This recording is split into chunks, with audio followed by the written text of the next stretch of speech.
Hi, I'm Mike Gerry with Fish Lake Guntersville Guide Service. We're going to spend the day talking about how to bass fish using swim jigs, swim baits, and a few other assorted baits. What we're going to do today is work off the ledges, work off some points, and spend some time trying to explain to you some of the best positioning of your boat, of how to cross a point, and how to work down the ledge on some of these big river impoundments like Lake Guntersville. Welcome. Thank you very much for listening to me, and I hope you enjoy the opportunity to learn something from someone who's fished a long time.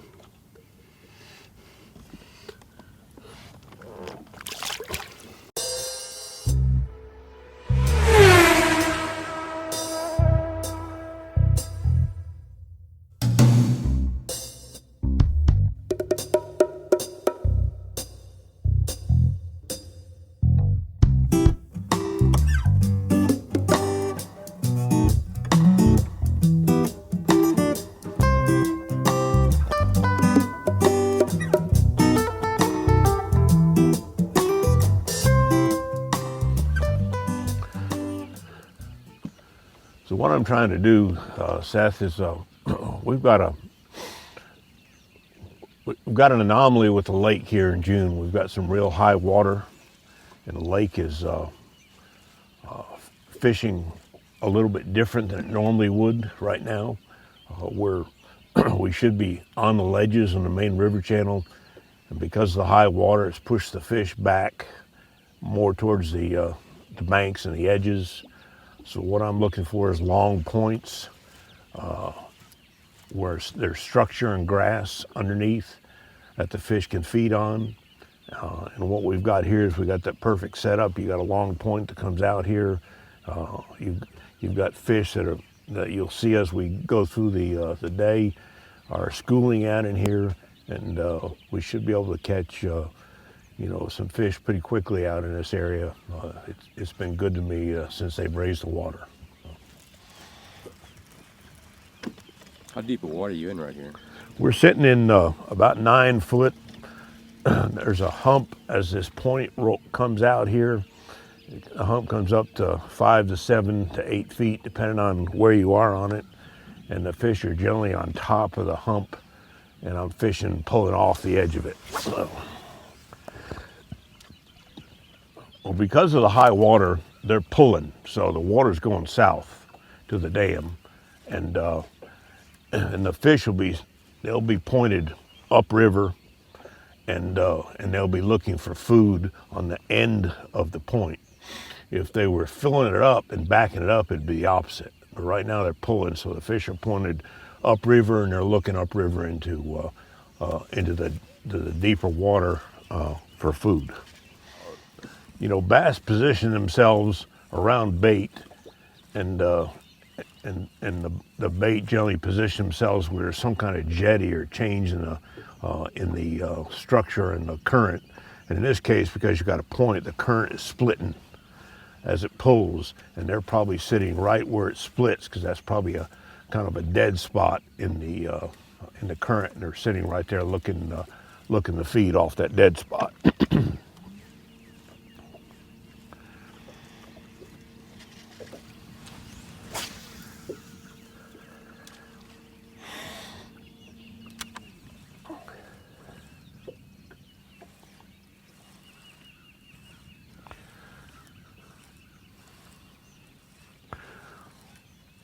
What I'm starting with here is a search bait, which is a football jig. It's a tightline football jig. It's a missile bait shockwave trailer, which is their swim bait, and we got it set up with a chartreuse tail, and it's kind of a white and chartreuse swim jig, and we put it, we've dipped the tail in chartreuse, and we're just pulling it off the edges over the top of the grass.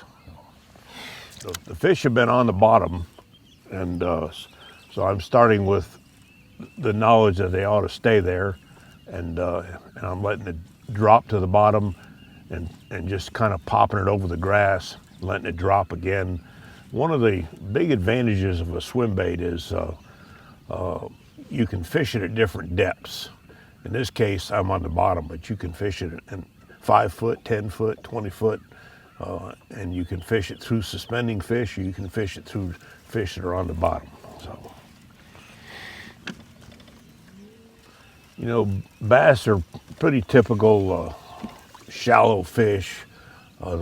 But they don't like the sun, so they progress deeper as the day goes on. And probably the only time that's an exception to that would be in the winter when the warming sun actually moves them up to feed. But this time of year when it's warm, the bass progress out a little bit deeper. So they'll be shallower early and they'll work deeper as the day goes on.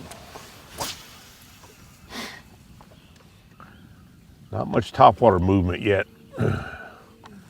A little bit more overcast. A lot of times we see that topwater movement when we have a bright sun or early in the morning, and it seems the sun will school the fish up, and the overcast skies will separate them and make them a little bit more of a loner, where the sun drops them into bigger schools.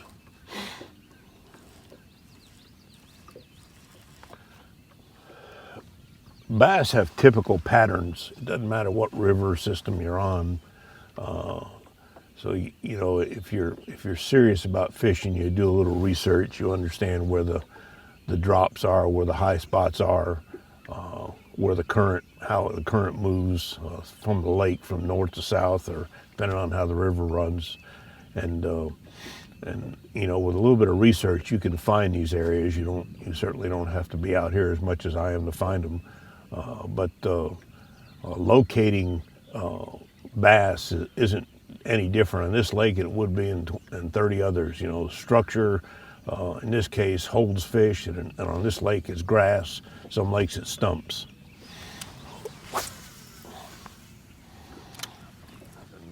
And today's technology is so far advanced compared to what it was even 10 years ago that you're just lost on these lakes without it now.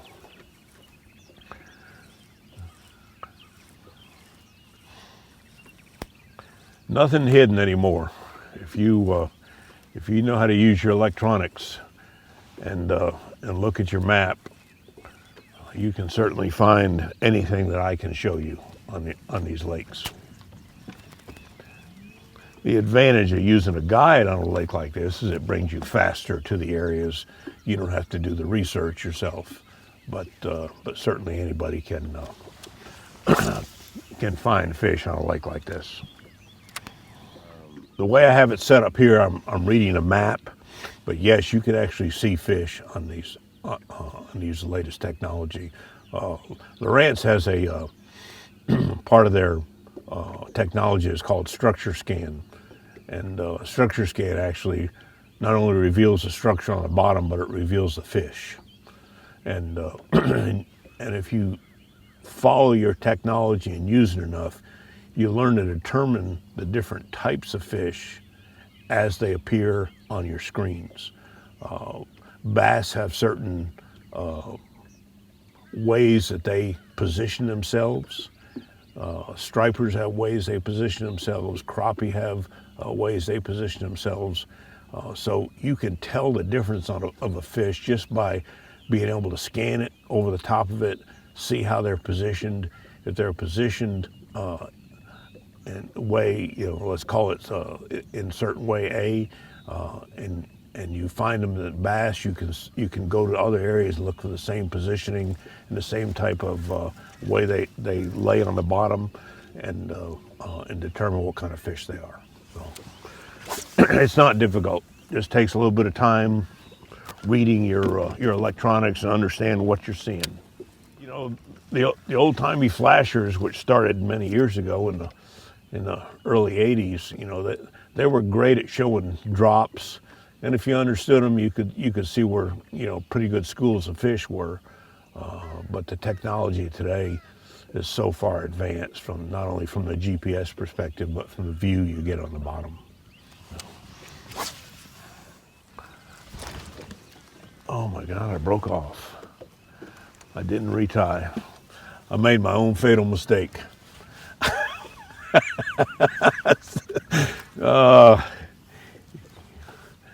Let me retie and start this all over again. And what I'm doing on my retrieve is I'm letting it drop to the bottom. I'm feeling the bottom. I'm slowly rolling it. And at the same time, I'm moving the bait along the bottom. If I don't feel the bottom, I stop it and let it drop. That allows it to get back to the bottom where the fish are. In the case of where I just broke off, I had lost contact with the bottom, and I let it drop, and when it dropped, that's when the fish hit it. Do you find that that's typical of a bass bite with that particular bait? I do. For me, the bait dropping, especially these swim jigs, that seems to be when the bass attack it more, because bass are followers. They'll follow something, and when it does something erratic, like drop, is when they decide to take action and hit that bait. So you're always looking to try to help create a bite. I tell my customers all the time, the difference in a good fisherman and one that's average is a good fisherman learns to create a bite. And you do that by action with your bait. If you just reel your bait back to you, sometimes you'll catch a lot of fish if they're active. But if they're not, you got to learn to create a bite. And creating a bite means that you've got to do something with that bait that causes that bass to strike it. So.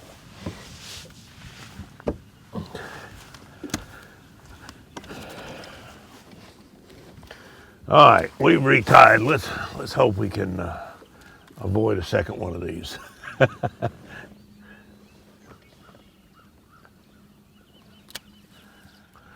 I've done this before where I broke off, threw my bait out there, and 2 or 3 casts later catch the fish and it's got the bait in its mouth that you lost. It would be interesting to see if that happens. It's possible. Well, if you take a picture of the map there, you'll see that I'm right on the edge of a point. And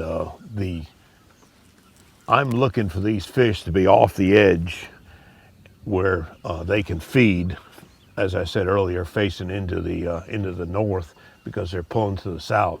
So what I'm looking for is I'm looking to be on the edge of the point, throwing up to the structure, pulling right off the edge, and looking for them to be feeding. So you're going to kind of hit the same spot? Yep. Over and over and over? Yep, because I know that's where the fish are going to be. I'm moving a little bit out deeper. I started in a little shallower, and I'm moving a little deeper to see if the fish are off the depth side, deeper side of this point. There's a fish. Oh, come on, I missed him.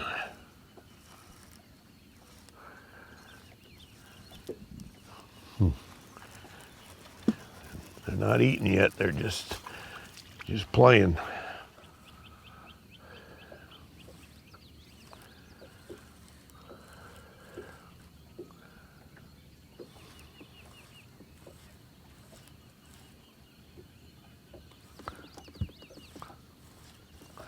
The thing about fishing a swim jig is you've always got to be in position to set the hook. There's a lot of baits that the bass will hook themselves, especially a crankbait. But a swim jig, because you're constantly moving it and pulling it, if your arms are not in position to set the hook when you feel the bite, the delay is going to cause you to lose the fish, to miss him.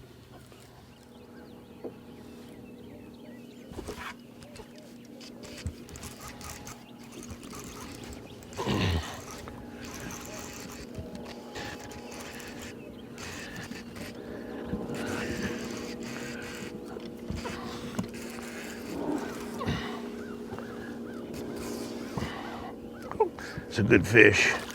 It's a good fish.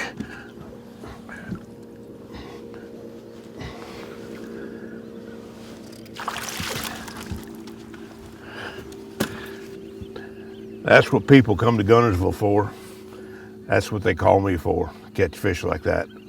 That fish is post-spawn, probably weighs about 4 pounds. And you can see it just made a good connection with that swim bait. Good solid Guntersville bass. So how would you describe the typical bite? This time of year, fairly aggressive. Bigger fish have a tendency to be more cautious and generally not attack as hard as a smaller fish would. Believe it or not, getting hooked, they get shy of artificial baits. They learn the difference. I know they say bass don't have brains, but somehow they remember. So, but right now the fish are fairly aggressive, and will be until we get some of the the thermocline setting in, where the amount of oxygen in the water really reduces, and when that happens, a typical bite is real subtle. Another important aspect of fishing a swim bait is making a long cast. You want to get that bait out there, going back to the fact that bass are followers, and the more you have that bait in the strike zone, the more apt you are to cause a reaction from a bass and get a bite.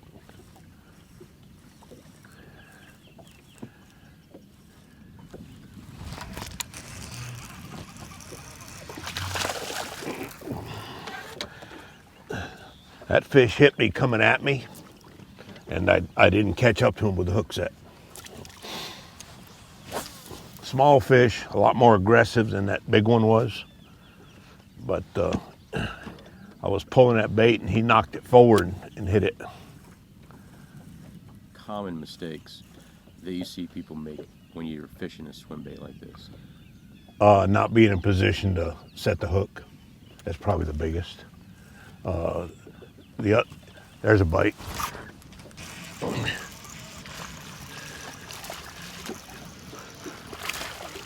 The next thing would be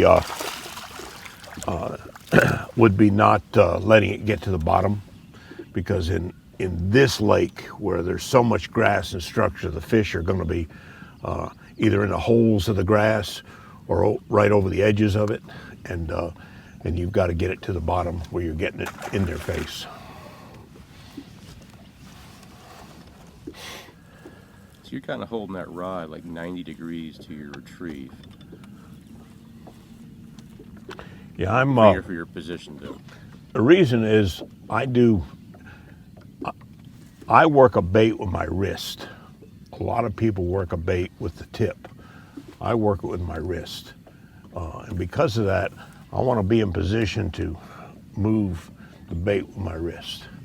And if you're facing it, then it's hard to get that movement. If you've got more of a side movement, more of a 90 degree, as you called it, then you've got an opportunity to use your wrist a little bit better and stop the retrieve and be in position to set the hook.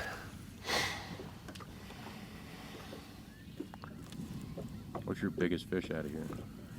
My personal biggest is 12.4. I'm sorry, 11.4. I have had about 13 or 14 fish caught between 11.9 and 13.4 by customers.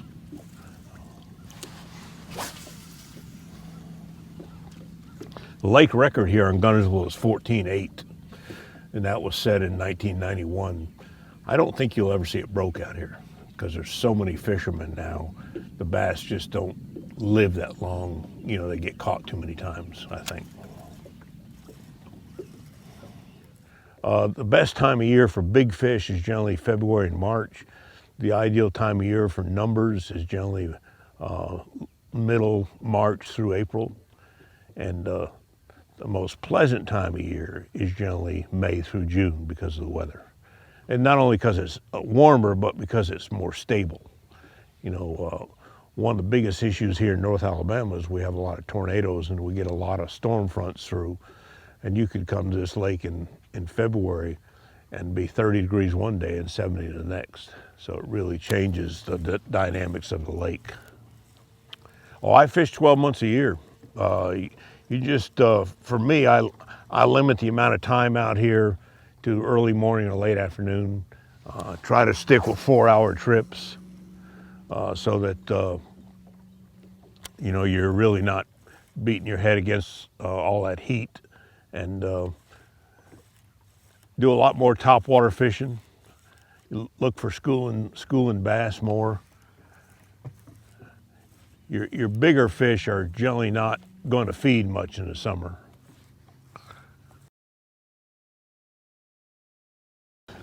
I'm going to change baits, and I'm going to go to a crankbait and pull it off this edge and see if, with the fish seemingly not really eating as hard as they could be, I want to see if we can throw a crankbait out there. It's got more hooks on it, and maybe pick up some of these fish that are not quite as aggressive this morning. And your retrieval on that is typically what? Well, what I'm doing here is I'm trying to get a little bit of speed to create. You want a crankbait to go by that fish, and that fish to turn and react to it. If you're going too slow, they look at it too long. If you're going too fast, especially if the water's muddy, so the water's fairly clear, so I'm going to fish it fairly quickly. So this is a Spro Little John 60. It runs about 9 to 14 feet. You'll notice the coloring is chartreuse and blue. We've had the fish have really been reacting to chartreuse this year. So just about everything I've got that's catching fish has got some kind of greenish chartreuse type look to it.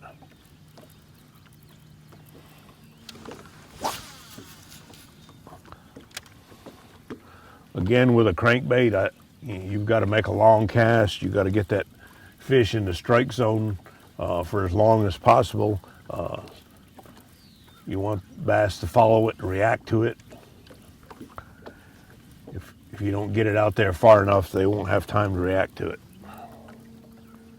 One thing a crankbait does that a lot of people don't know, but crankbait, if you get a crankbait around it, a pretty good sized school of fish, it gets them competing.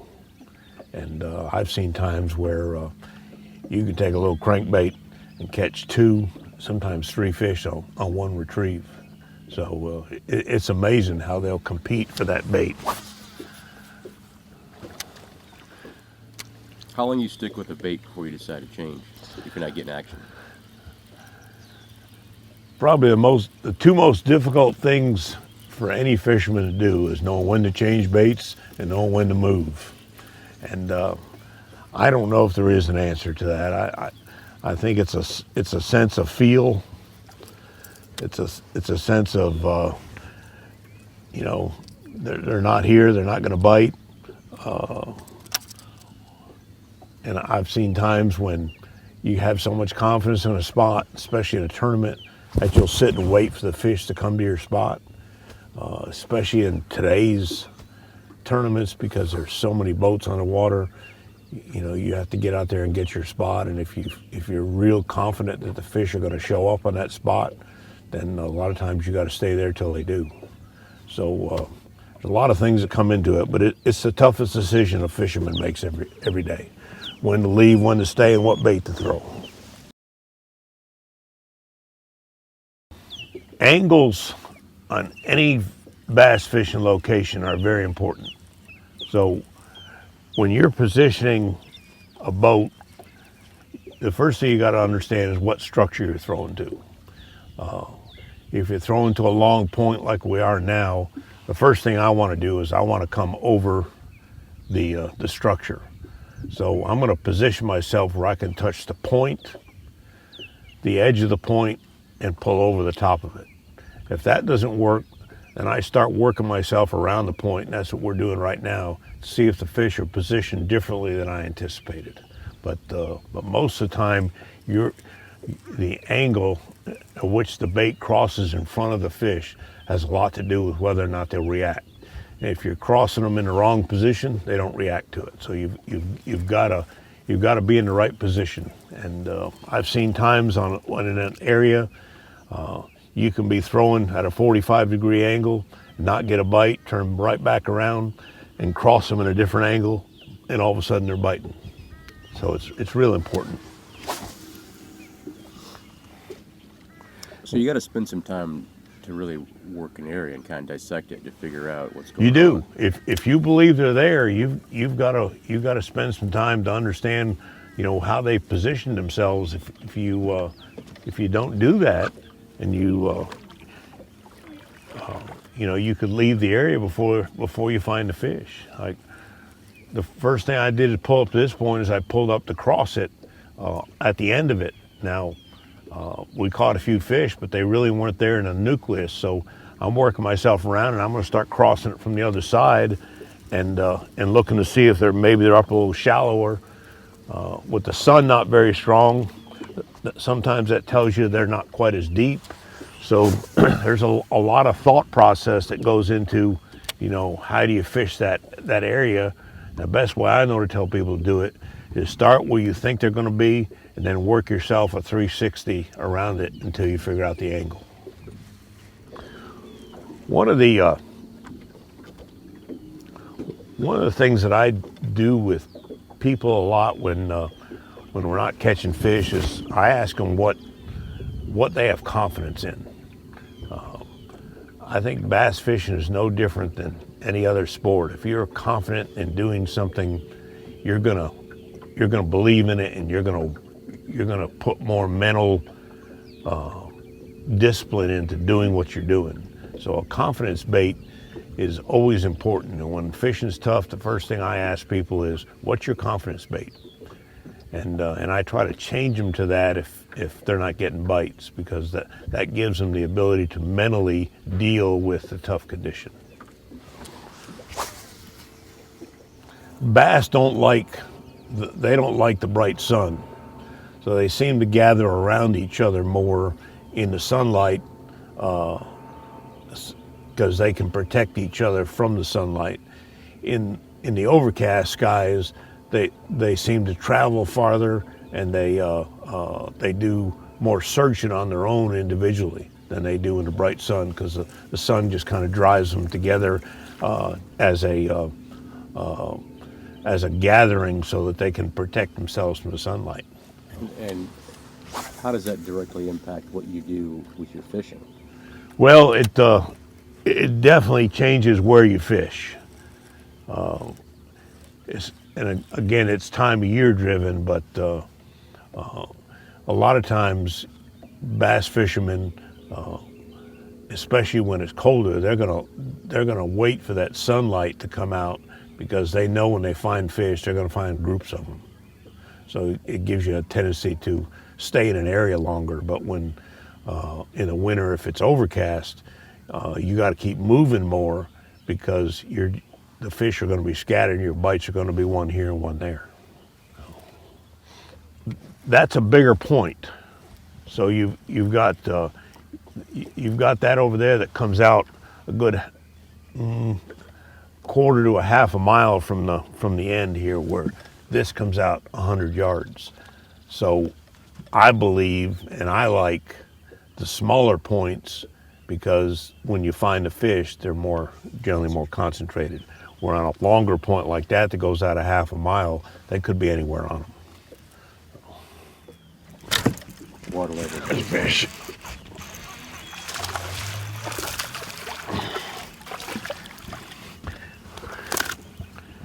They seem to be off on one side of this.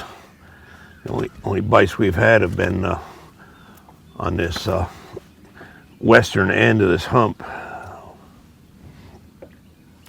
Oop.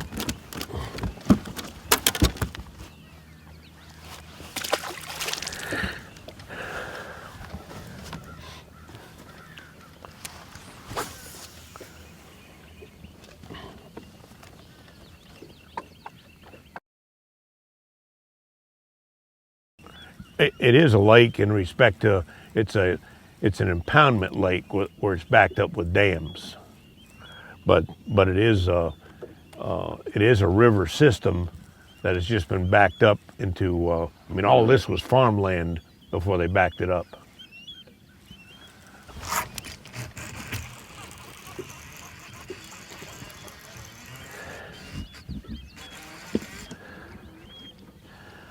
Oh, this might be a good fish.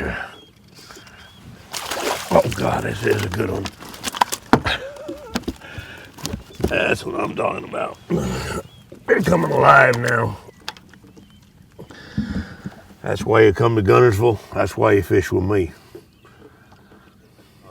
Because it was cloudy early, it might be the fact that the fish are starting to gather up with that sun starting to pop out. And if that's the case, we may be in for some, better action. So. One of the, we were talking about angles earlier.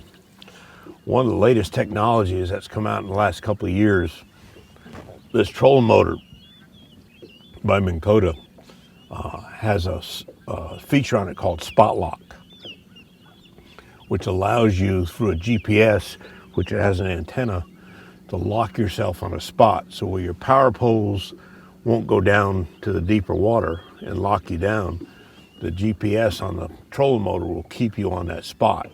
So the importance of angles are, as soon as I caught that first little fish a couple casts ago, I locked this thing down on spot lock. We stayed right on that same spot in that same angle, and then I caught that big fish.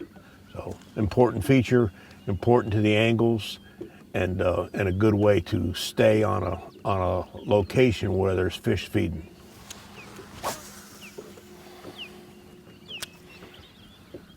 The daylight saving time, once you get to May and June, is not your friend, because you got to keep getting up earlier and earlier. Where are you finding most of your bites happening? Within the first 10 yards of my retrieve. So.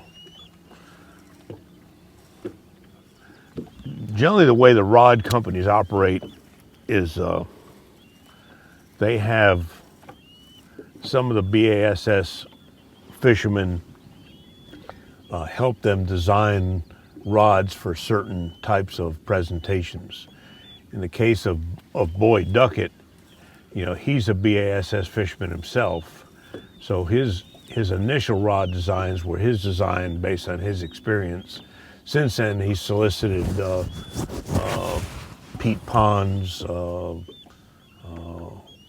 several of the professional BASS guys, and get their input on how they would like a rod built, and then they sell that technology as a Pete Pond or whoever the pro that helped them design the rod with, and then they sell it for specific things. For example, the length of a rod, the technology of the rod, the eyes, whether it's cork, whether it's split handle, whether it's solid handle, all those things are particular to individuals. I like a split handle, I like cork. Some people like solid handles, so all that stuff just comes into play as to what your preferences are, and Duckett, their rods, service a bunch of different technologies. So for me, it's about the product. It's, do I like it? Can I use it? Can I be effective with it? If I can, when they come to me, then I generally make a deal based on whatever's best, for them and me together.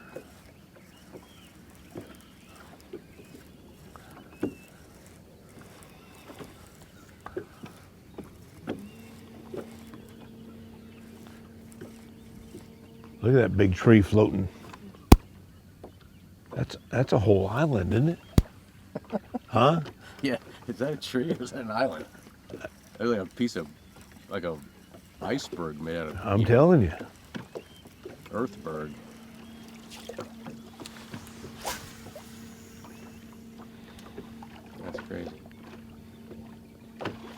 Man. I wonder if it's got bait built up on it. Missed it. Like a mobile bait bar. Yeah.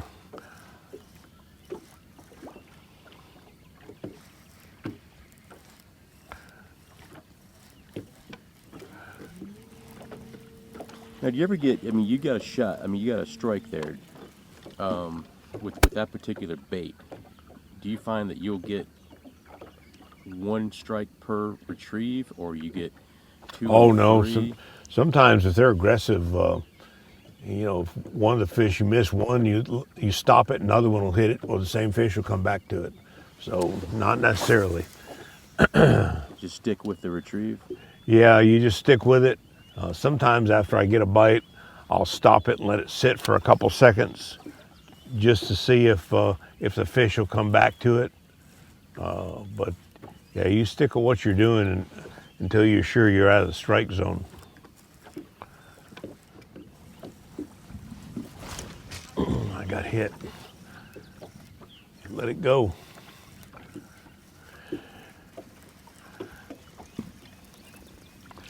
That fish popped it and dropped it at the same time. Weird. It's coming at us. When I saw it in the distance, I thought it was a boat, and then I realized it's part of an island.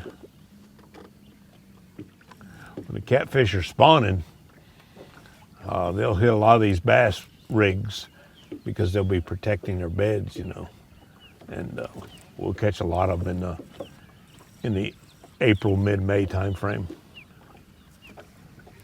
And a lot of times, if the bass guide is not fishing, he can't determine all that unless he's got a bait in the water.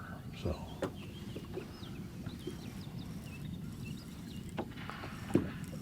Not just a boat driver. Huh? You're not just a boat driver. No, you can't do it. And you know, everybody's different. Some people don't want the guide to fish, and if they tell me they don't want me to fish, then I won't.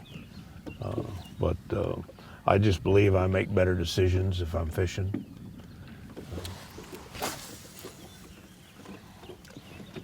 You typically outfish your customers? If I don't try to compete at all in that respect, but if I really find that I found a spot that I'm on to fish, then I'll put my rod down, and I know then I've got the angle. So, you know, then I let them fish. But if there's one person in the boat, a lot of times they're competitive and they want to see if they can beat you, and so that makes it fun, makes it competitive for the day. But generally, you know, I'm just trying to get the people aligned to the right position and get the fish biting.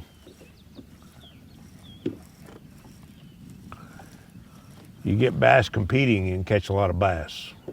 And sometimes it takes several baits thrown at them at the same time to get them competing. Now, will you fish the same style of bait, or are you running something different? A lot of times I'm trying to fish something different.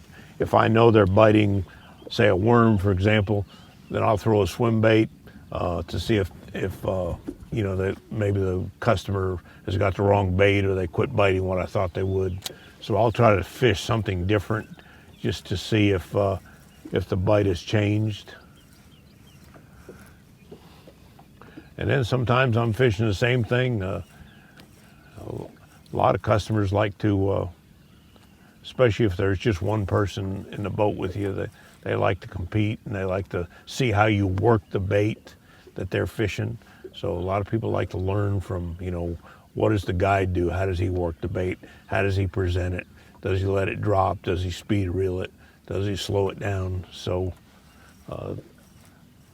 you know, everybody's getting in a boat has a different objective sometimes. And, you know, for example, a tournament fisherman, if they're a tournament fisherman, they come out here and they hire me, they just want to find fish. They don't care when they're with me who catches them, they just want to know they're there. So they can come back to them in a tournament. So, you know, you got to understand the objective that person has in the boat. You know there's fish, are you just going to fish it until it's just played out?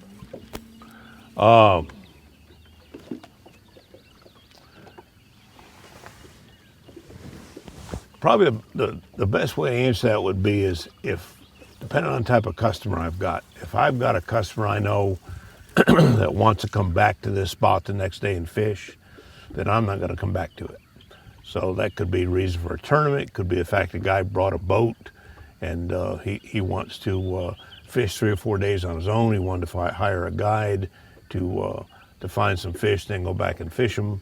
So if the customer is not trying to come back to the spot, I'm going to come back to him as many times as I can. I know I can continue to find the fish. I've seen times we've had spots last for 2 or 3 months. We've had spots last for a day. It just depends on current and conditions of the water. All those things have a lot to do with whether or not the fish are in the same spot or not. Certain areas of the lake had more wood on it when they flooded it. This Guntersville Lake was, and the dam was, I believe, completed in 1932. So it was built with depression money from the 1929 depression, and they hired people to come in to where they knew the lake would flood and cut the trees. There's not much standing timber, but there's a lot of stumps. So there's areas where the stumps were thicker. The grass that's here is a byproduct of the fact that it's a shallow lake. And some of the grass that's in here is not natural, especially the milfoil and hydrilla. It was brought in here probably on some other boat from some other area and rooted over the years. When I first started fishing this lake in the 70s, there was no grass in it at all.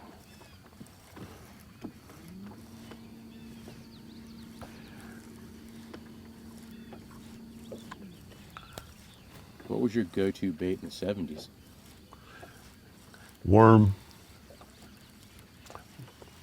Fished a 6-inch lizard 90% of the time. Probably towards the end of the 70s, early 80s, I fished a lot with a spinnerbait and a jig also. It's only in the last 8 or 10 years that I've really reached out to a lot of different baits, and a lot of the reasoning for that is you just have to be more versatile because there's so many people fishing that you've got to be able to do different things to catch fish. And these baits have life cycles too. For example, this swim bait I'm throwing, it was really hot for 2 or 3 years.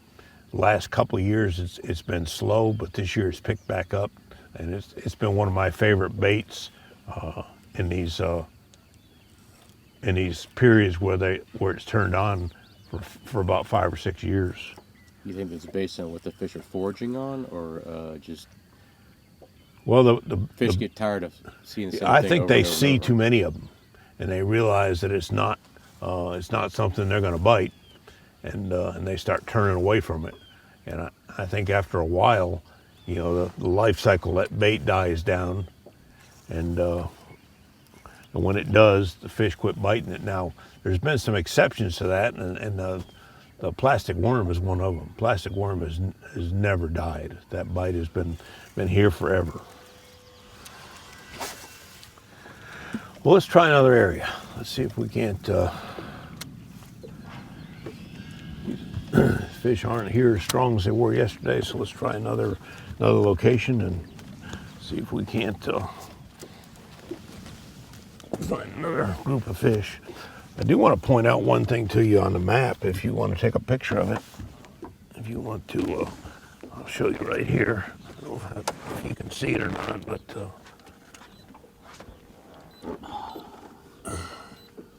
I'll show you what we were fishing here.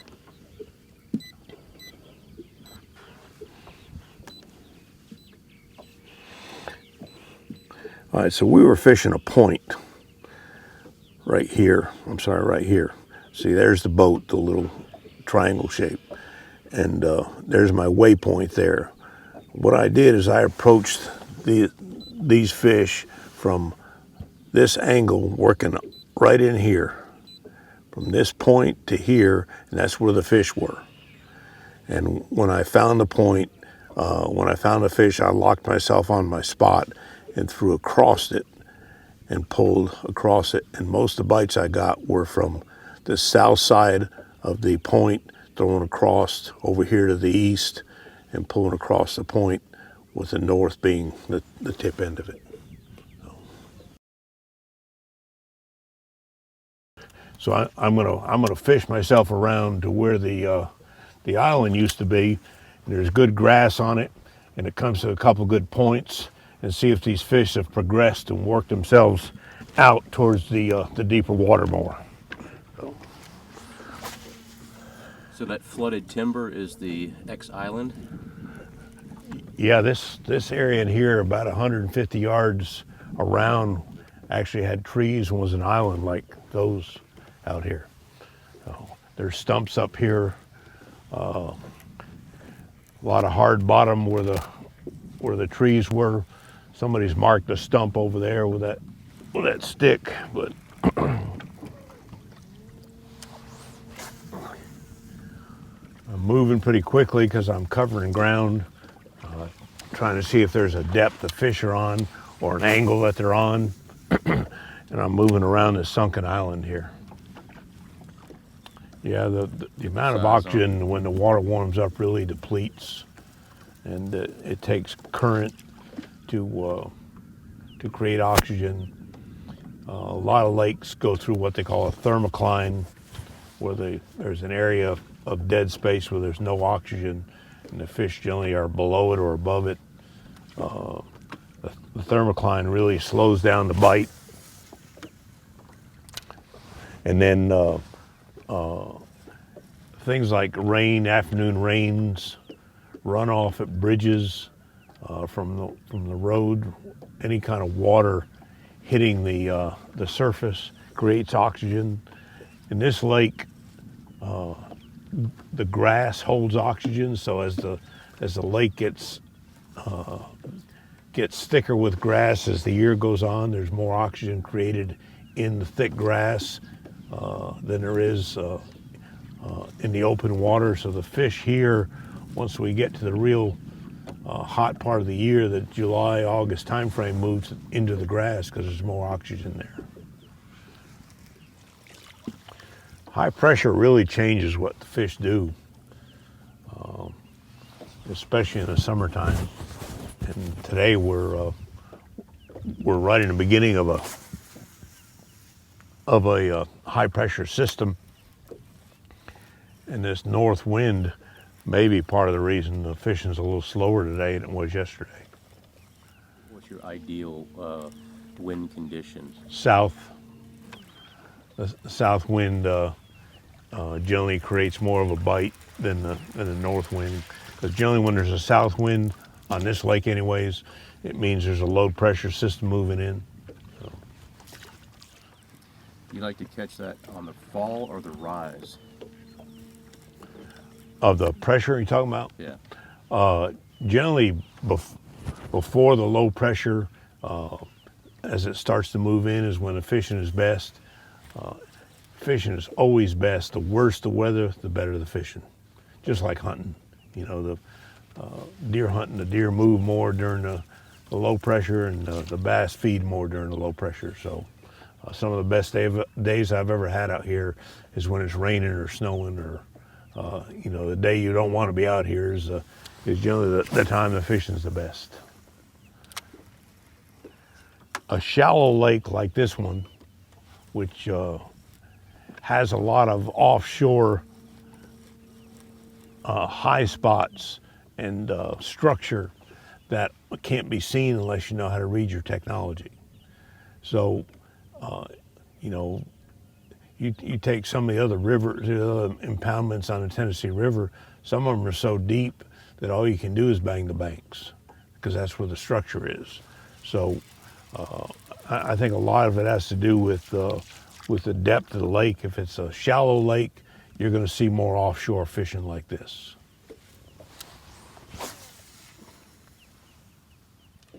So I fished to the end of this point of where this island was, didn't get a bite. So I'm going to get a little bit closer to the river channel. So we're going to move again. That was the island there. And we just fished all around it. We started here, fished around it, fished that point, didn't get a bite. So I'm going to move closer to the river channel. This is the main river. What we're doing now is we're picking a backside spot on the backside of the channel that is approaching the river. And we're going to fish this edge here. It's illegal in tournaments, but yes, when I was fishing a lot of tournaments, and a lot before the technology that we have today, I used to troll with a crankbait. Just hold a rod and a crankbait in my hand and troll down the edge of the grass lines till I found some fish. And then I would stop and fish them. And I would locate fish that way in the practices prior to the tournament. It's illegal in tournament to do that, but no reason when you're practicing that you couldn't do it. So prior to all the technology, we did a lot of that trolling to locate bass.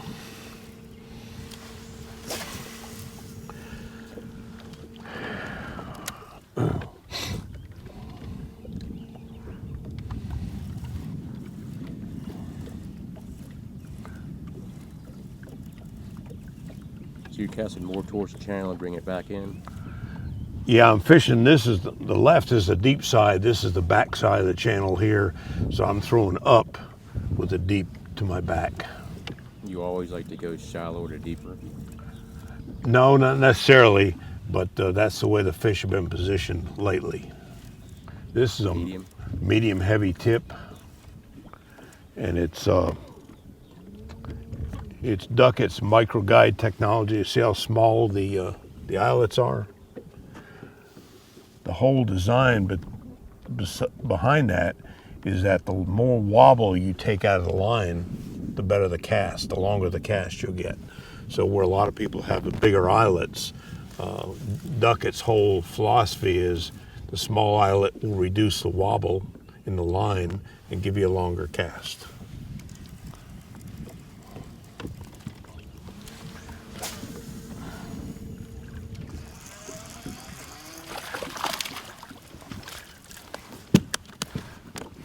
Small fish, but a bite.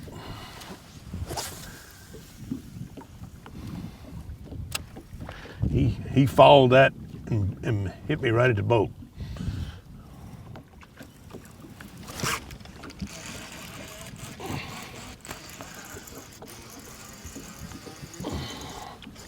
The better fish. There we go. There we go. That's what I'm talking about.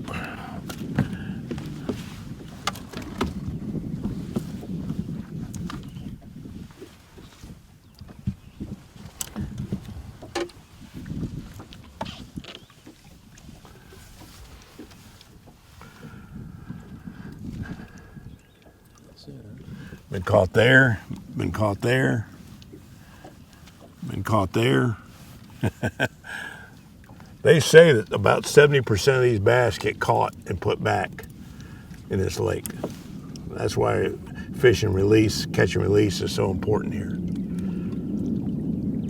Because we've been on this ridge probably 50 yards and caught 2 fish. So.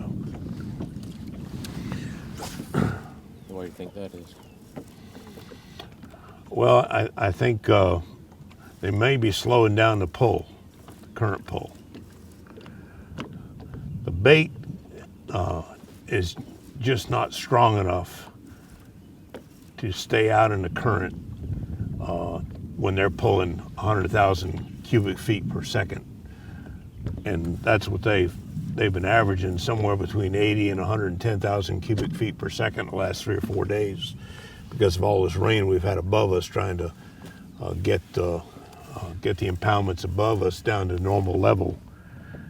And I think what that's done is it's pushed the bait to the edges, and it's moved the bass to the edges with them, and maybe they're slowing down the current a little bit, and the bass are starting to move back out a little bit to the more offshore stuff. Old saying in fishing: wind out of the west, fish bite the best. Wind out of the east, fish bite the least. And wind's out of the northeast right now.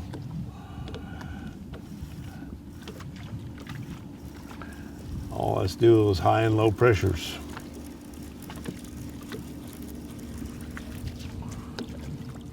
Going to deeper water. They suspend more. Their air bladder in a high pressure gets a lot like a balloon. There's the pressure expands their oxygen and makes it hard for them to breathe. So their breathing apparatus becomes kind of like overeating. They feel full, and they don't feed as much, and they're not as active in a high pressure as they are in a low pressure. So in low pressure reduces that stomach feeling and makes them more active, just like you and I, if we're hungry, we're more active. So that's kind of how it affects a fish. Discharge, and you have lack thereof.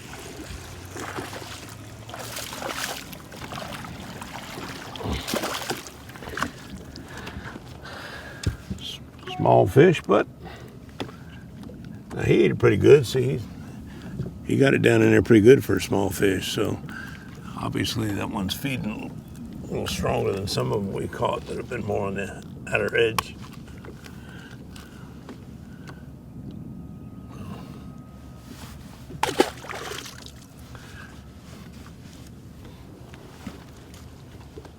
I used to bass fish the Potomac a lot, and the outgoing tide was always the best fishing.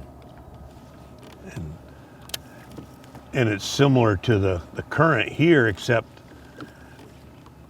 you don't ever know what they're going to be pulling. Now they're pulling a lot of current because of the high water. Generally in the summer, the only thing that creates any current is demand on electricity. So there's some days you come out here and they're not pulling any current at all, because now with computers they can store the electricity. They don't have to pull current every day based on demand. So it definitely changes the bite to a daily thing based on current. Now, in the situation we're in now, when they're pulling 100,000 cubic feet per second, that's too much current for the fish to do what they would normally do and feed under a current, because it's pulling the bait off the areas they ought to be now, which is the deeper ledges. But 40,000 cubic feet per second is when the fish are where they're supposed to be, and there's good current pull, and they're generally active in feeding. Reduce that down to 15 to 20,000 cubic feet per second, and you can't even feel the movement, the water. So it really, the current really affects this lake a lot, and it's so dependent every day on a variety of things, from electricity usage to water flow to just the variables that come in for them to move and lower dams, lower impoundments where there's more water than they need. And that's what's going on right now. We didn't get the rain that they got above us, but apparently the Ohio and Mississippi River that dump in the north end up here has got a lot of water flow coming through it. And there's a lot of lakes like that you're fishing a lot more suspending lake or suspending fish in those kind of situations in the summer.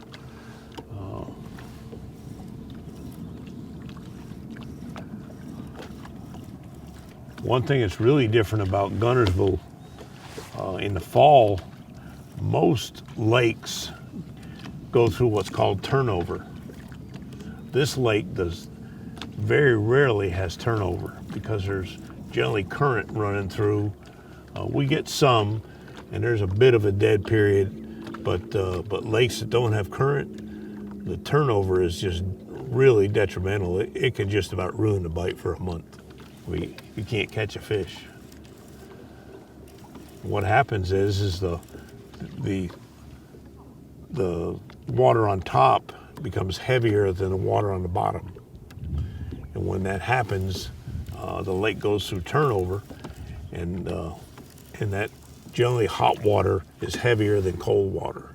So the lake turns over and dumps all the hot water to the bottom, and when that happens, the lake becomes real dead for any kind of feeding going on, at least from a bass perspective.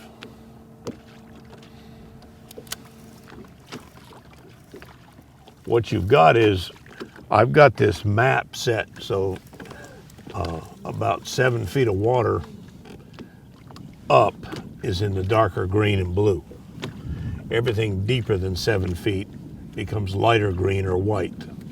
So what'll happen is, as we get to the end of this, you're going to get into the thicker grass because it's going to be shallower, and there's going to be more grass, and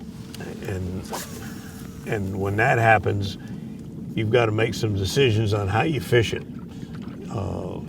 You've got to either start getting heavy weights and get down into the grass below the top of the grass, so you get something heavy enough to drop into the holes, or you move on and try to find something else where there's a deeper edge around you, where the fish are moving on and off the edge feeding. And well, I don't think the fish have moved into the deep grass in any strong numbers yet. So because of that, when we're not too far from moving and relocating again, trying to come up with a pattern closer to the ledge this time. Because a lot of lakes don't have this grass, and however you have that set, a lot of that could just mean shell beds. It could mean rock that's shallow. And a lot of times the fish will attract to that kind of cover. This lake is so much about grass that you pretty much know that once you get to the shallow areas, the grass is going to thicken. When I was fishing more tournaments, I would go to other areas a lot, down to Logan Martin or Neely Henry or Lay Lake down in Birmingham, or the Alabama River. But in the last, probably since about 2008, when gasoline got out of sight, I haven't left Guntersville much at all.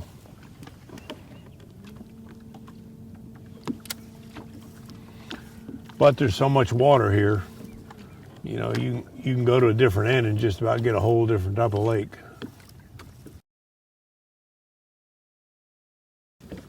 That right there is an old farm pond.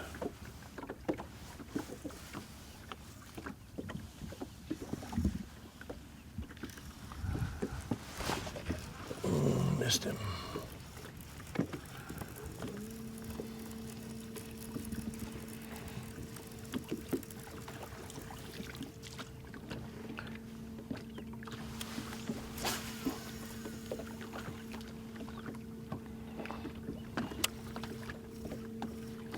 A lot of times these farm ponds too, there's springs in them.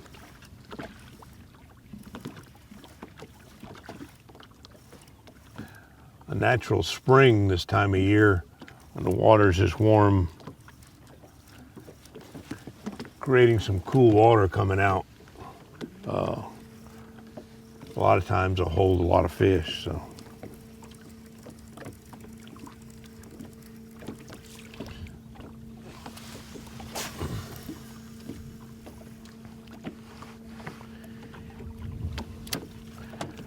So I'm moving quickly here to get over to this farm pond. So I'm going to change my approach for this farm pond. I'm going to get something that'll get a more vertical drop. So I'm going to fish a worm and have that worm drop into the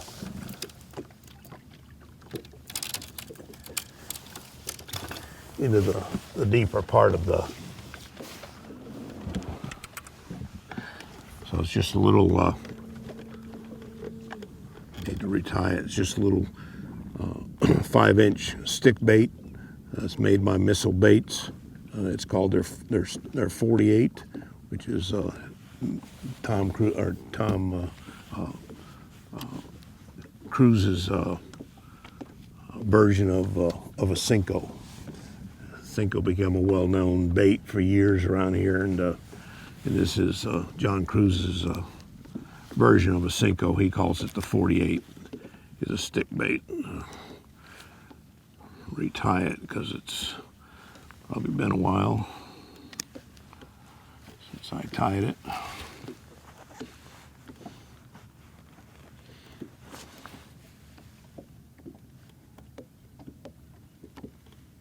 One thing as a guide that I do a lot,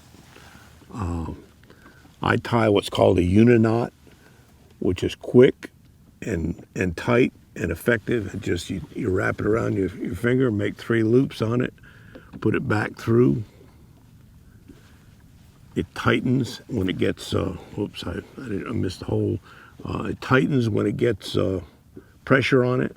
So it's a type of bait that gets tighter as the line as you're catching a fish. So you don't have to worry about it breaking. But it's pretty simple. 3 wraps, tighten down. When you get a bite on that knot right there, it's going to tighten itself as you're pulling the fish in.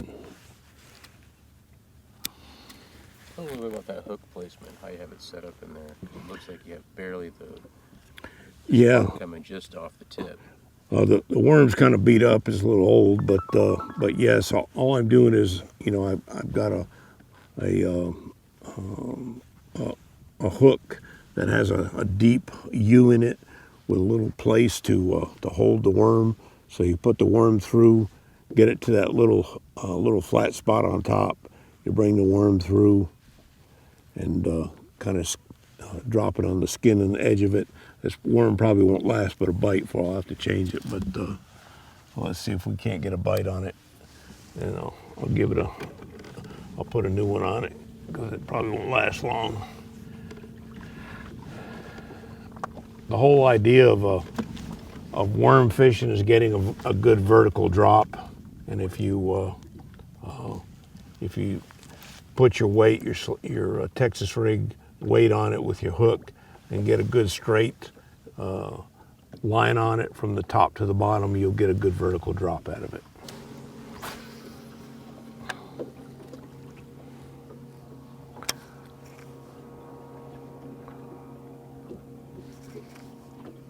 You're just working that worm up and down.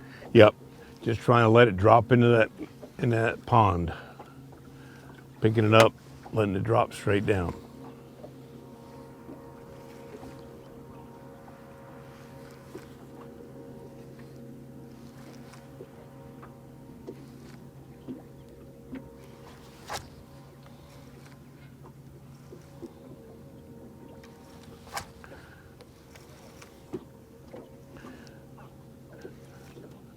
Bass will hit a vertical drop bait like a worm. Because bass feed upward, and when that bait is dropping to their head, they'll reach up and get it before it ever gets to the bottom when it's dropping. That's the worm I'm using right there.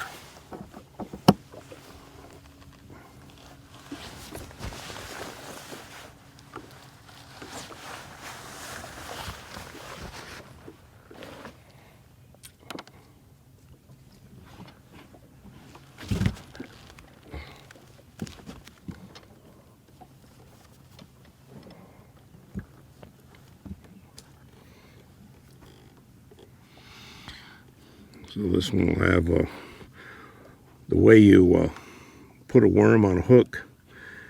You look for the center line of the worm. And if you can see, but there's a little line goes down. See it there? That line is where the hook should go in and come out. If you do that, where that seam is, the worm is generally balanced so it doesn't twist.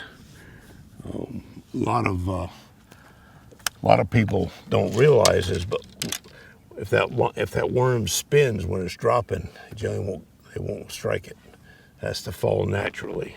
And if you align the center line of the worm up and you get a natural fall out of it through that center line, then you get more bites. And every company that makes plastic worms, their mold produces a center line, so you just got to find it.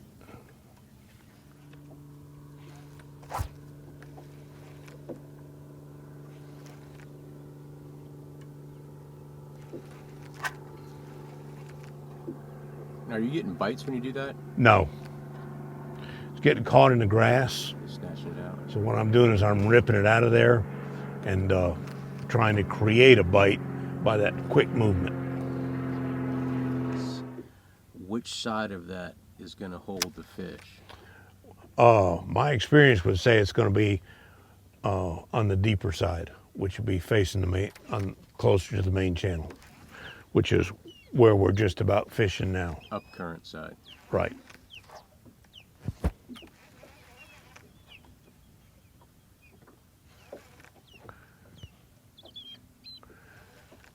Based on where I'm located on the pond, if I'm going to get a bite, it's going to be in the next 2 or 3 casts.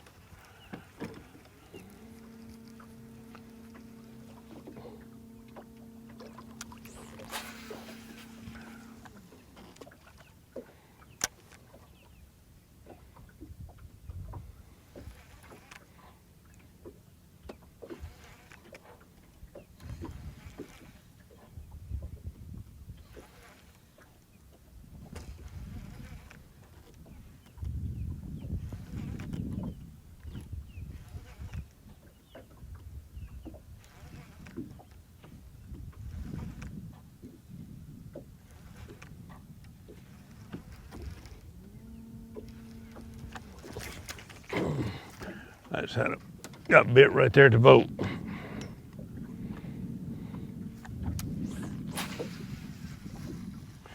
All right, so now what we're going to do is we're going to head to the main river channel and see if the fish have moved out deeper closer to the channel, which is where they should be this time of year. But like I was talking about, the current and all those things that have happened with the weather have moved these fish some. So let's see if we can locate them on the river channel. Of the main river, that's the main Tennessee River right there, the brown. The ledge is right in here. So what we're going to do is we're going to come in here and fish this ledge and work it back up to a point up here. So we're here. You see the boat turning. We're going to fish this part of the river channel ledge and work it north back up river. Now you'll see from the sonar what I mean about the river ledge. When we get close to the contour lines here, you'll see it start to come up real quick.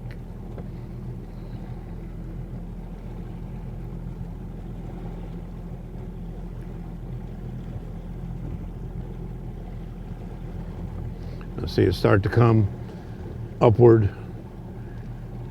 All of a sudden we're going to be in 5 feet of water. See the river ledge?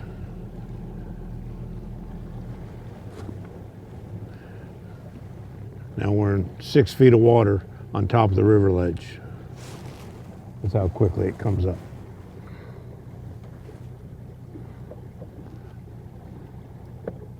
we're gonna sit out here in about 15 foot and throw into the river ledge.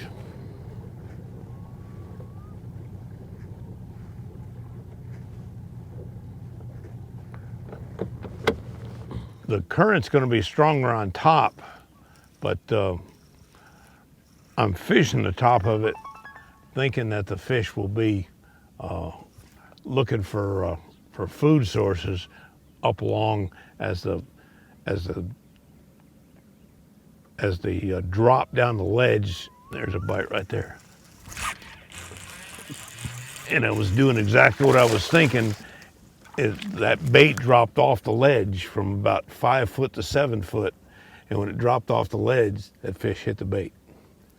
So what I'm doing is I'm throwing up on top and I'm pulling it to where what we call the first drop off the ledge, where it goes from about 5 foot to 7 foot, and letting it drop down the ledge, and that's where that bite came from. So you pull that thing off the edge. Are you letting it drop down a little bit? Exactly. How are you gauging when you're right off the edge? When I'm not feeling the grass. Okay.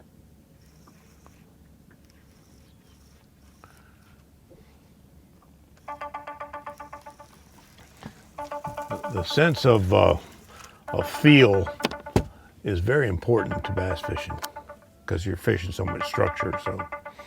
So what I'm doing is I'm sitting in 10 to 12 feet of water and I'm throwing up to 4 to 5. And it's grassy up there. And I'm pulling my swim jig, swim bait, towards the river channel. And when I quit feeling the grass, I quit reeling and let it drop. And what's happening is if the bass are sitting along the edge of it, that first drop generally occurs off the river ledge about 5 feet, 4 to 7 feet in that range. And as it drops down into that edge, the bass are going to be sitting there waiting to ambush bait. So as it drops down, it's dropping off the edge and it's keeping contact with the bottom, and that's where you get your bites in most cases.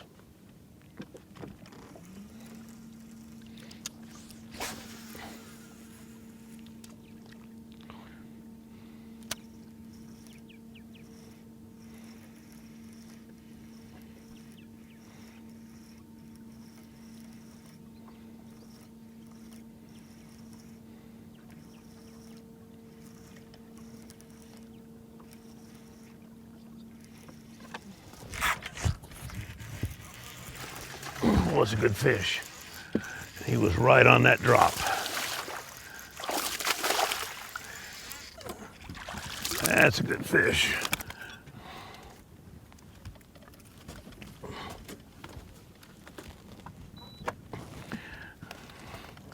See, he ate it too. Wasn't no doubt. He ate that thing there good. About a 3-pound fish. So because it's muddier out here in this main river because of all this water they're pulling, the bass aren't getting as much sunlight, so they're lighter.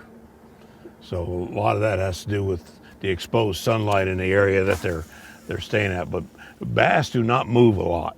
They're not like an ocean fish that's going to move miles and miles. If a bass moves a mile from one location to another, it's moved a lot. So the things that move bass off a location, lack of bait fish, they'll move. There's nothing to feed on, they'll move to another location. But if there's food source and oxygen source, they won't move a mile. You can tell by how a bass is positioned as to whether or not it's going to feed or not. And one of the reasons this river channel or ledge bite that I was just explaining is so important is when you're on top in the shallow water and you get that first drop, then you've got another notch where it drops deeper. Generally, if the bass are feeding, they are feeding where where that first drop starts to create that second notch and drop off into the deep. If they're down below that, they generally don't feed. If they're up on that notch that comes off that first drop, they're generally in position to feed. So what I tell people when I'm teaching them how to scan the bottom is the position of the fish has a lot to do with whether or not they're active. If they're on the bottom, they're generally not active in an area that has ledges. If they're up on the top of the first drop coming up, they're in position to feed, and those are the ones you want to target. On these electronics, bass generally look like a V, an upside down V. So you can see as we go out a little deeper, and you see those drops and those notches that I was talking about going down. Right now I'm looking at bait fish down there. There's a pretty good line of bait fish coming your way.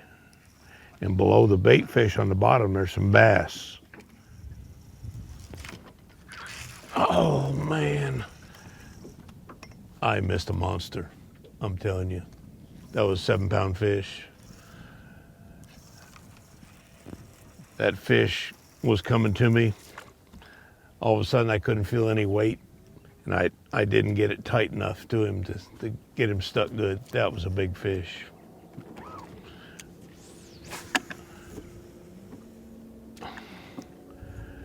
Oh me.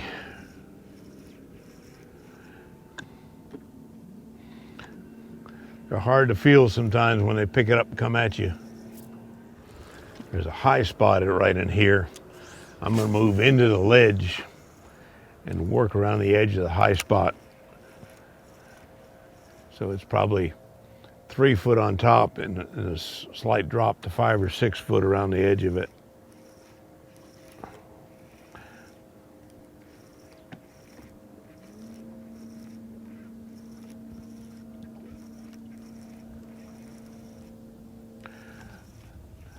Bass also like to stay in what a lot of people call their ditches.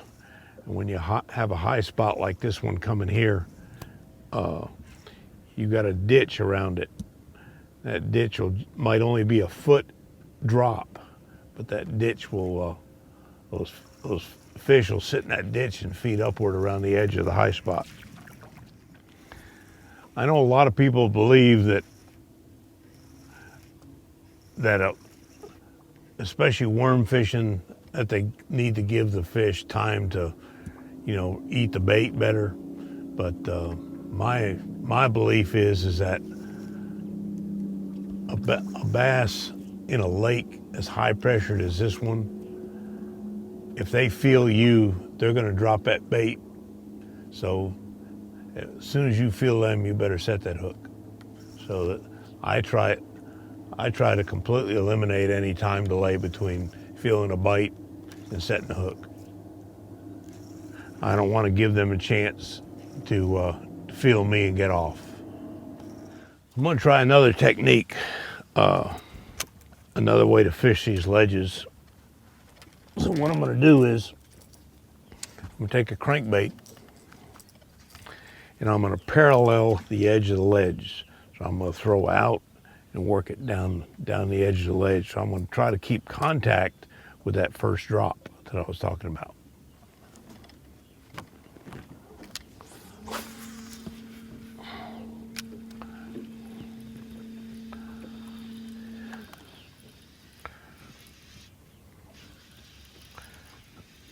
One thing you got to do when you do this kind of technique is you got to find the grass edge. So the first few casts are locating the depth at which the bait is going to run with just ticking the grass instead of getting hung up in it. And sometimes that's a moving target because the river ledge is not one solid ledge. It jets in and out, so it changes how it's located and how it lines up. But I'm gonna do the best I can at trying to come up with a parallel position here. So right now I'm sitting about 12, 13 foot of water. I know I've got a ledge sitting out there about 10 yards off, so I'm going to throw best I can to come up with a parallel position for the ledge.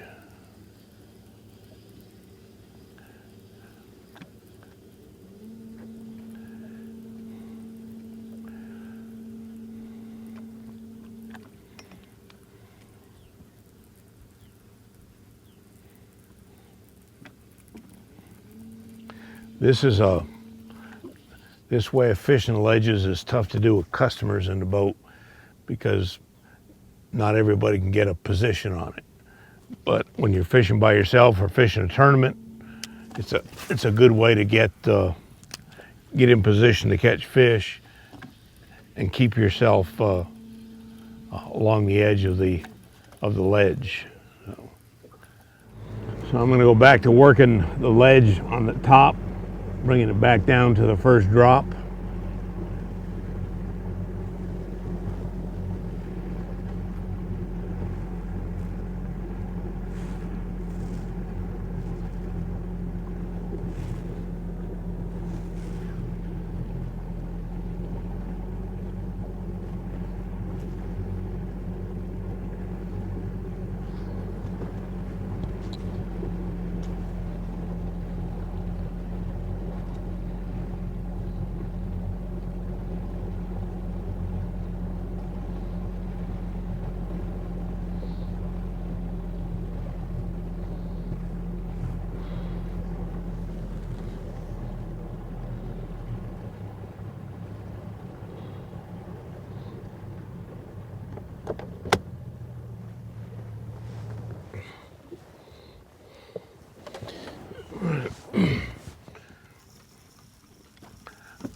Oh, that's a good one. He ate it too. That might be the thickest fish of the day. That one's still pretty, not as long as some of them others, but boy, he's thick. Ooh, just barely hooked.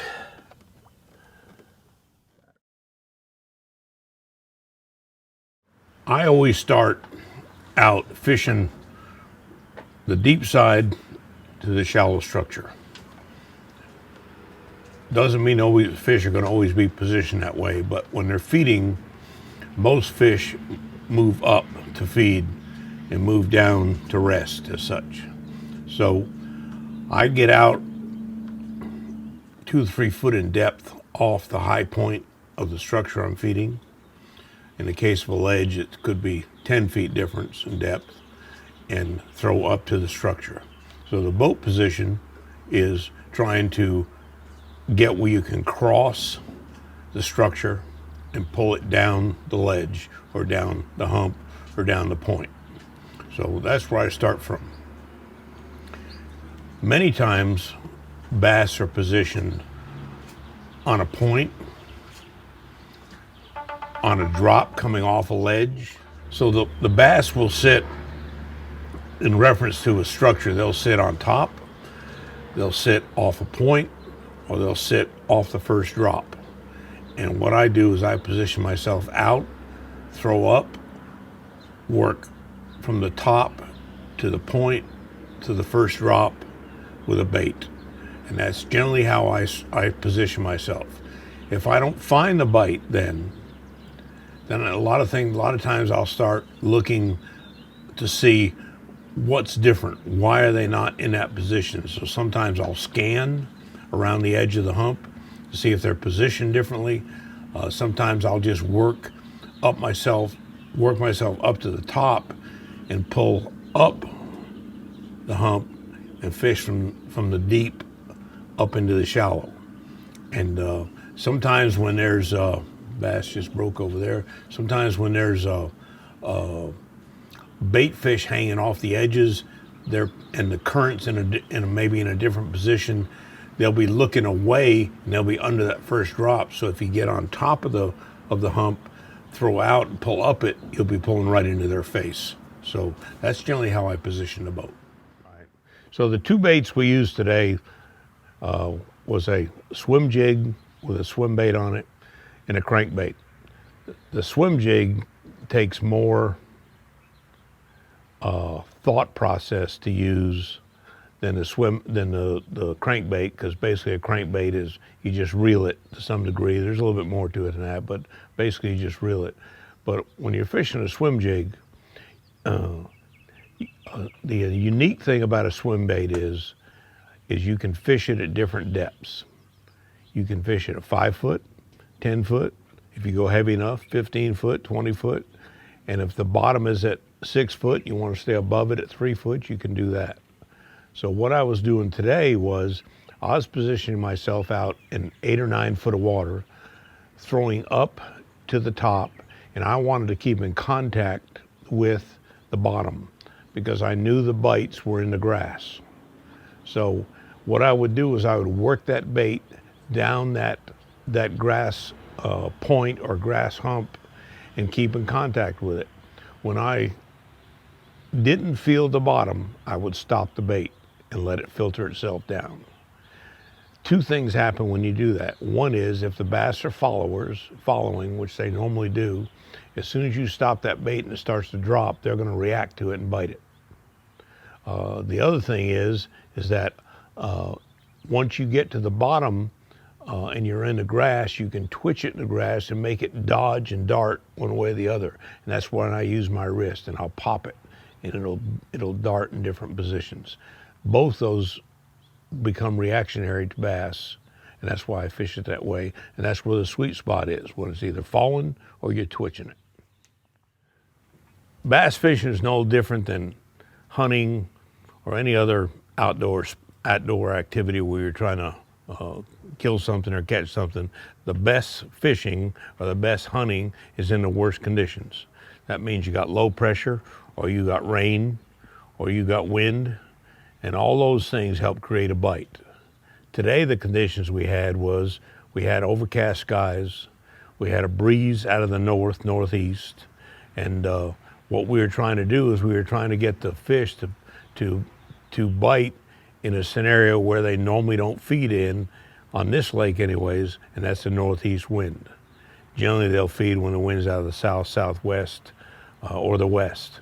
That old saying, wind out of the west, fish bite the best, wind out of the east, fish bite the least. There is something to that. So conditions today forced me to have to slow down some even a little bit more, try to make sure the bait was staying in the strike zone, which is in the grass, in that drop or in that twitching motion, and try to get the fish to react, because the conditions were high pressure, high overhead sky, and not a lot of activity. We didn't see much bait movement. We didn't see much chasing as compared to other days where I've been out there. You see a lot of that going on. So you had to create a bite today instead of just throw something out and hope to get a bite. And that was the difference in today. What we did is we spent most of the day trying to create a bite. Bass are most active when you have a current. Now sometimes that current can be too strong for them. And right now what we're experiencing on Lake Guntersville is we've had an enormous amount of rain through that tropical storm that went through, and most of that rain was above us. So the impoundments above us, which are Nickajack, Chickamauga, and some of those lakes above us, are deep in water with that they've got to empty. So they've been dumping water down the chain. Well, because of that, they're pulling 100,000 cubic feet per second through the dam. That's too much current for the bass to feed in the main ledges. And it's too much current for a lot of the bait fish to hang on the ledges. So a lot of the fishing got pushed to the points, the main creek points, the main channel points, back in the creeks more, where normally this time of year the fishing is out towards the ledge. So the bass got pushed back because the bait moved back. So most of what we did was trying to augment that 100,000 cubic feet per second of pull. Normally the bass bite the best on this lake when they're pulling about 45,000 cubic feet per second That gives a pretty strong current. The bait fish can survive in it. They can hide in the ditches and stuff on a river channel, and you can still get a lot of good bites. The opposite of that hurts the bite. That's when there's no current. And in the summertime on these big impoundments on the Tennessee River, there's only two things that create them to pull water. One is either they're creating electricity, so they're pulling water to do that, or you've got too much water in the system, i.e. rain or a tropical storm, and they have to pull it to level the levels down. And today it was because of so much water in the system. If you read the books on fishing in the moon phase, they're going to tell you the best bite occurs just around the full moon. That's true, but not necessarily the best bite. They feed in the full moon, but a lot of times they feed at night in the full moon because it's bright. You have a lot of shadows that are produced by the full moon at night, and the fish feed at night more. Now, if you're a night fisherman, that might be a great thing. For me, the new moon or the dark moon is when I catch the most fish, and it's because the full moon was a couple weeks before. The new moon sets in, it's darker at night. They don't feed at night, they feed during the day. So my preference is to fish 3 or 4 days before the new moon, 3 or 4 days after the new moon. I'm an early morning fisherman. I like the first light, but I do believe the bigger fish bite more into the 9 o'clock time frame than they do the early morning. Well, you got two types of setups here. You've got a crankbait rod, which is here, and you've got a rod for a swim jig or a swim bait in this case. So let's talk about the swim bait rod. You want to have some strength because you're getting a strong hook set with a swim bait and a jig. You're pulling it over grass, generally through structure, and you got to have a rod that's got some backbone. So I use the Duckett 7'3" medium heavy, power medium heavy rod. It's their Micro Magic rod. It's got enough strength in the middle to set the hook good. It's got enough tip strength and enough length to get a long cast. So whenever you're pulling anything through cover and you need to get a good hook set, you need at least a medium heavy, if not a heavy rod tip. The crankbait rod is different. First of all, you've got a slower reel. The crankbait rod, the reel that you use has a slower speed ratio than something like a swim jig. This has I think it's a 7:3 to 1 ratio. So every time you make one revolution of the handle, you're going to get 7.3 turns on your spool. Where this turn, one revolution is going to get 5 turns of the spool. So it's a slower reel. But you do that with a crankbait because it allows the bait to come through the water without getting all the resistance of a faster reel, and it allows the crankbait to work better. So you've got a little bit slower reel, you've got a longer rod, and you got a softer rod. Length in a fish in a crankbait helps you get the reel or the bait down deeper, and you want to be able to get your crankbait down to the depth that the crankbait is called for. Like this is a 9-14 foot Spro Little John 60, Deep Diver 60, which runs 9 to 14 feet. In order to maximize that, I've got to have a long enough reel or a long enough rod and a soft enough tip on it to get that thing to bounce off the bottom. And the same thing occurs with, if you were going to a deeper crankbait like a Little John 70 that goes 16 to 20 feet. So you're trying to maximize your depth with the length of the rod, the softness of the tip, and the slower retrieve. Where in a swim jig, swim bait type scenario, you're trying to have enough power to set the hook and bring a fish through heavy cover. There's an old saying in bass fishing that talks about color that says, if the brighter the water, in other words, the clearer the water, the brighter the baits. The darker the water, the darker the baits. In that scenario, what you're trying to do is you're trying to get fish's attention. So if you're moving a bait fast, you want a bright color because you're going to move by it fast. If you're moving a bait slow, you want to darken the color so that it doesn't scare the fish as such.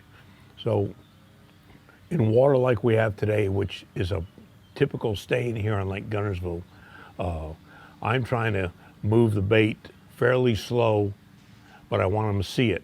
And Lake Guntersville stays stained a lot, so I've been using a lot of chartreuse. Now, once we get into the summer where there's no, we don't hardly get any rain, this water's going to clear up and you'll be able to see down there 10 feet. Now, if I'm throwing a fast-moving bait, I'm going to lighten it up like a crankbait. I'm going to go more of a white on white type look versus this where you have a lot of chartreuse in it. So color has a lot to do with water clarity. You don't want to scare the fish with too much brightness, but you want them to see it and see it quickly and react to it. Crankbaits, for example, like you were pointing to, there's different types of wobbles that they have designed. You have fat crankbaits that have wider wobbles. The fatter the crankbait, the more the crankbait wobbles this way. The slimmer, like this one, the tighter the wobble. So again, it comes down to what are you trying to do? Are you trying to create noise and movement, or are you trying to get a flash going by a fish and have them react to it? If you're trying to create noise and movement, you want a fatter crankbait. If you're trying to get it by the fish and have them react to it with a tight wobble and flashing it by them so they turn and look and react to it, then you want a tighter wobble. Now in this case, this is a Spro. Their Little John series, is a tight wobble series. I personally like that the best. I catch more fish on a tighter wobble than I do a wide one. In the last 10 years, fishing line has come a long ways. They've created line with basically no stretch. They've done it with a couple designs. One is braid, which is great and heavy cover and thick, and the other is fluorocarbon. I use Vicious line because Vicious, not only are they a sponsor, but their fluorocarbon, their Pro Elite fluorocarbon to me is the best line on the market. And the reason it's the best is because it allows you to make a mistake with the line. In other words, you can be too thick of the line and still catch fish. Sometimes you need a real small diameter line, but the Vicious line is so clear and so thin, even in a heavy pound test line, that a lot of times you can make a mistake and have 15-pound test on a deep crankbait when you should have 10, and it still catches fish. But the fluorocarbon, to me, allows you to feel the bite the best. So anything you need a sensitivity to, I fish with fluorocarbon. The Vicious Fluorocarbon Pro Elite, I used 10-pound on crankbaits. I use 14 to 17 on a worm. I use 17 to 20 on a jig, and I use 15 to 17 on a swim jig. Electronics is the trump card in today's fishing world. I can't tell you how many times, me being my age, that I have friends of mine that have given up fishing because they'll say, "Man, everybody knows where my holes are now." Well, they know where their holes are because they have electronics. They know how to use them. So it's the trump card. There's nothing hidden anymore. If you understand your electronics, you can find every turn, every piece of structure, how the fish are sitting. You can position the boat better. You can align yourself so that you're fishing off a drop, on top of a drop, or next to a drop. To me, there's only one company out there that has the best electronics for the bass fishing world, and that's Lowrance. And now with in the last 5 or 6 years, they've come out with what they call structure scan, which identifies not only the structure on the bottom. You can see rock, you can see shell beds, you can see stumps, you can see fish, you can distinguish between fish. You can tell on how a fish is positioned, whether it's a striper, whether it's a bass, whether it's a crappie. You couldn't do that before. So it's the trump card in today's electronics. So this bait is a Tightline Jig Swim Jig. Tightline is a sponsor of mine. It's their shad color, which has white, a little chartreuse, a little gray in it. It's a 1/2 ounce. It also comes in 3/4 and also comes in 3/8. The swim bait, in this case, is a missile bait, a shockwave swim bait. I dipped the tail in chartreuse, and it's about 5 inches long, and it's got a great tail movement. This bait to me can be dropped and still get a lot of movement out of the tail as it drops down to the bottom. So today we spent about 5 hours on the water. We fished from points to drops to ledges. We worked mainly swim baits and swim jigs. We did some cranking with a small crankbait, and we did some worm fishing, but mainly our bait of choice was a swim jig. And what we try to do is try to use search baits to get bites, and then slow down and set ourselves on a spot and catch some fish. We had a good day. We put 15 or 20 fish in the boat. I had some decent size. I think coming to Guntersville for a trip on Lake Guntersville can probably be rewarding for anybody. It's a great lake. It's a great place to fish. Sure, it's got a lot of pressure, but every place in the country does. So thank you folks for coming and watching me today. Seth, thank you, appreciate it. We had a great day, and if you want to get a hold of me, please call me. My phone number is 256-759-2270. I have a website. I have a Facebook site. I work with Messenger, I work with emails, all that stuff. I try to make sure I'm available and answer your phone calls, answer your emails. Please call me. Let's go fishing. We'll have a great time.